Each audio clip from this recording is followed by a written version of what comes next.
Hey YouTube, Dan here from EAP Films Official and welcome to another reaction video.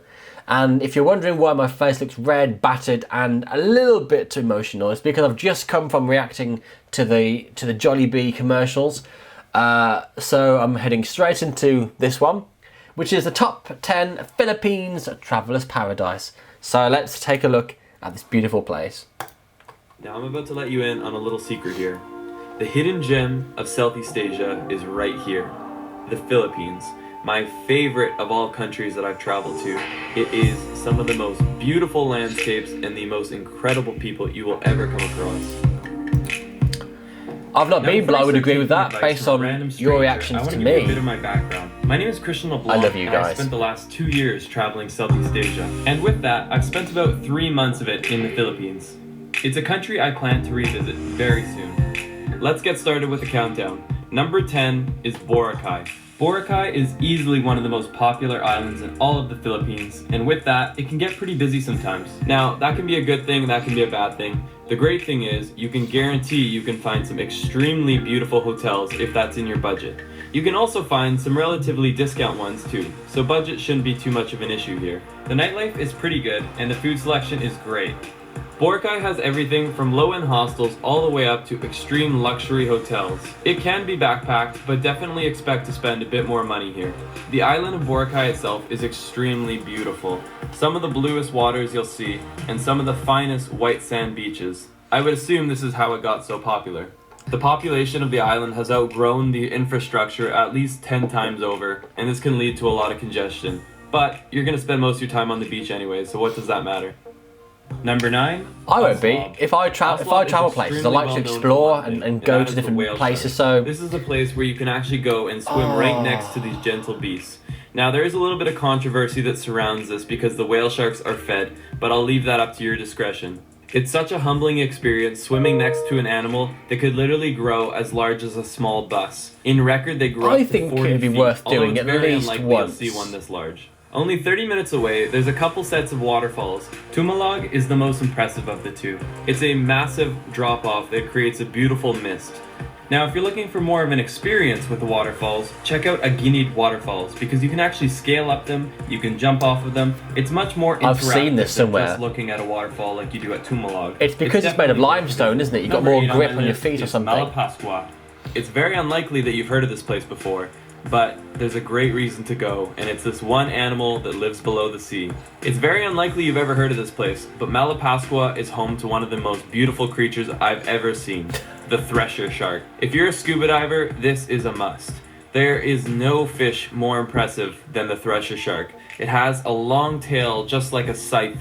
You see it beautifully cutting through the water. For me, this made going to Malapascua 100% worth it. Now, the dive scene is incredible, but it's not the only thing. I might have to Google that shark, because I didn't get a good view of it. Again, if you haven't already noticed the trend, extremely blue water, fine white sand beaches, and relatively expensive accommodations, so this definitely has to be something that you save up for. It's a very small island, and all the accommodations on the island are quite expensive. Do a little research. We even managed to find a bit of nightlife on this incredibly dormant island. So the nightlife doesn't really bother me either. I'm more interested in the culture if you know anything about the Philippines, and going to visit, be shocked that I put El Nido in beautiful places like this. El Nido is easily one of the most beautiful places in the Philippines, and arguably the world. The beauty of this place leaves you in awe.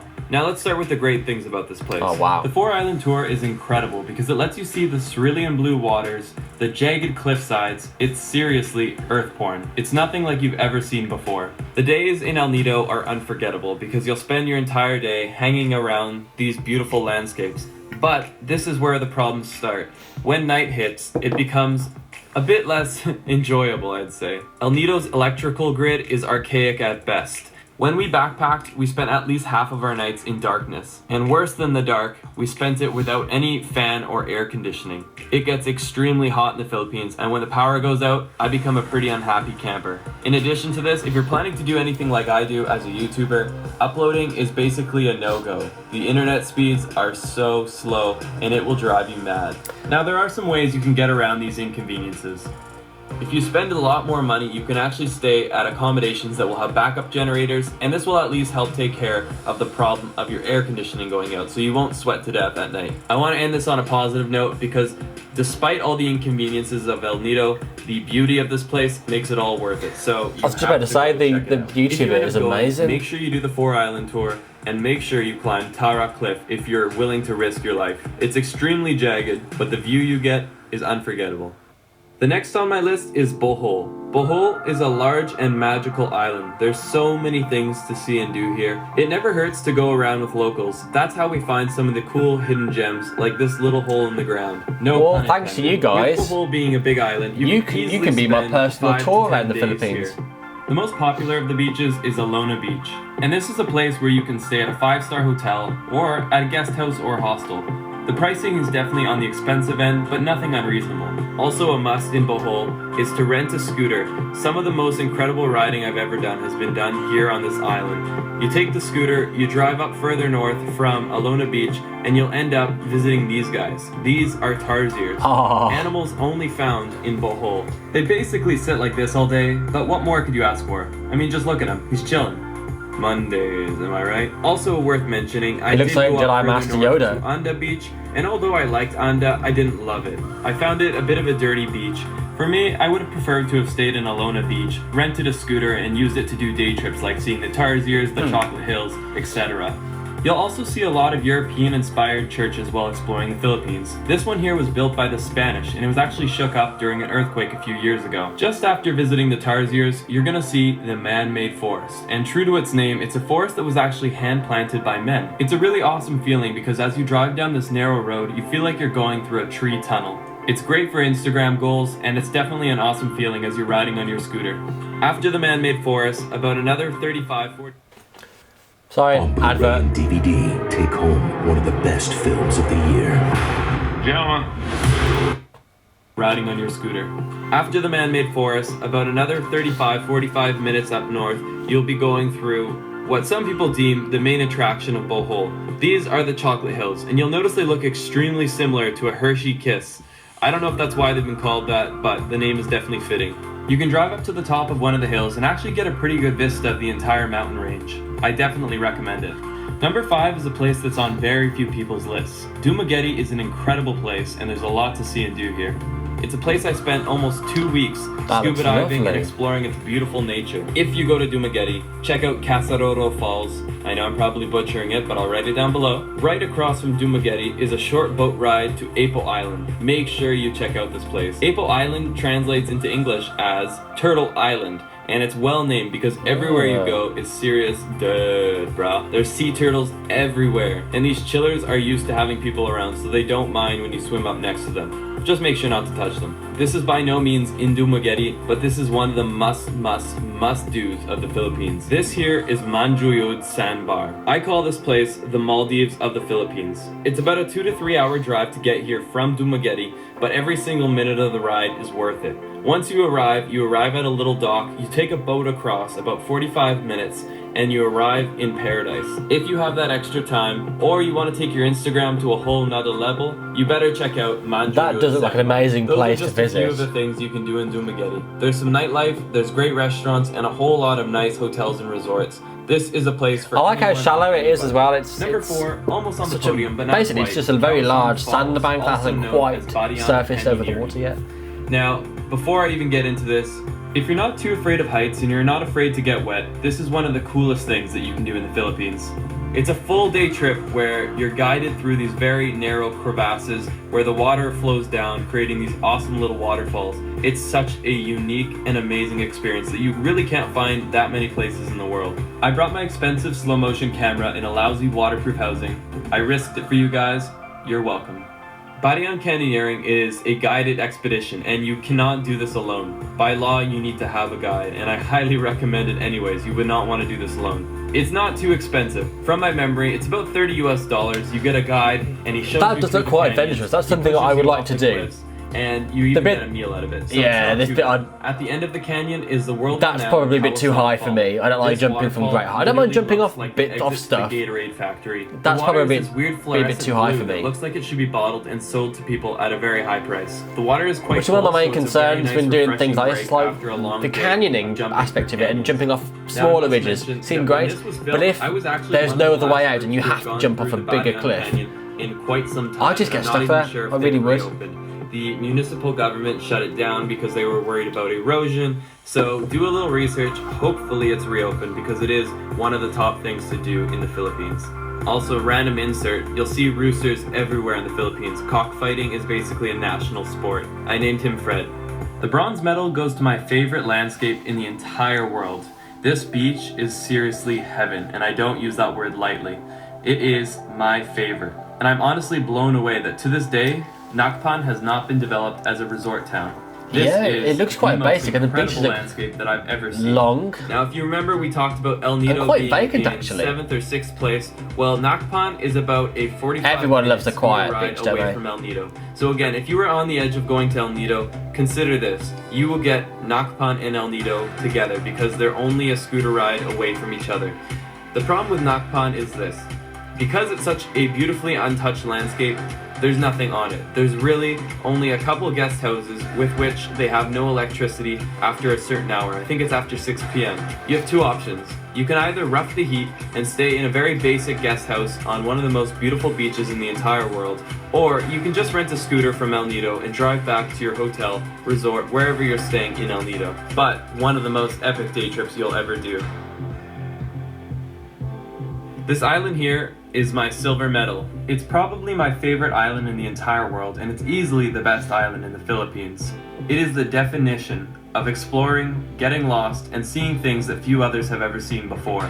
Bantayan Island is basically like Boracay before Boracay blew up. It has the beauty that will one day become a developed area, but for right now, this is a place that you can experience to yourself. There's so much to do here, from exploring the jungle to exploring the beautiful beach that surrounds the entire island. There's even goats that freely roam. This is Jerome. Definitely check out the mangroves. They're these little trees that grow on the water. Go explore the other side of the island where there's literally no identifiable landmarks. Just beautiful untouched nature and so many I love this sort of thing, just exploring islands and really things appreciate it, off the beaten track. I joined a few kids in playing some basketball, and it was definitely one of the highlights to my day. It wouldn't be a perfect island experience without a perfect sunset, and Bantayan certainly has a lot of them. In fact, the Philippines has plenty of them. I don't think I've seen more beautiful sunsets in my entire life. You really start to take them for granted because every single night you get a sunset that could easily be one of the most beautiful you've ever seen. Now, I don't want to call it the winner because everyone's a winner, guys. But just kidding, this is the winner of my top 10 of the Philippines.